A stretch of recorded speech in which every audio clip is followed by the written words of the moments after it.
నమస్కారం. గౌరవ సభ్యులందరికీ కూడా నమస్కారం అండి. ముందుగా నిన్న క్రికెట్ మ్యాచ్ చూసి ఉంటారు అందరూ.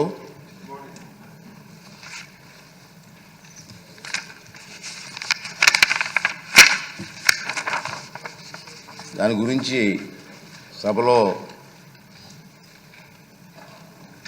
Champions trophy cricket tournament cup గెలుచుకున్న భారత క్రికెట్ జట్టుకు నా తరపున, ఈ సభ తరపున, తెలుగు ప్రజల తరపున శుభాకాంక్షలు తెలియజేస్తున్నాను. మన దేశం ఈ కప్పు గెలుచుకోవడం మూడోసారి.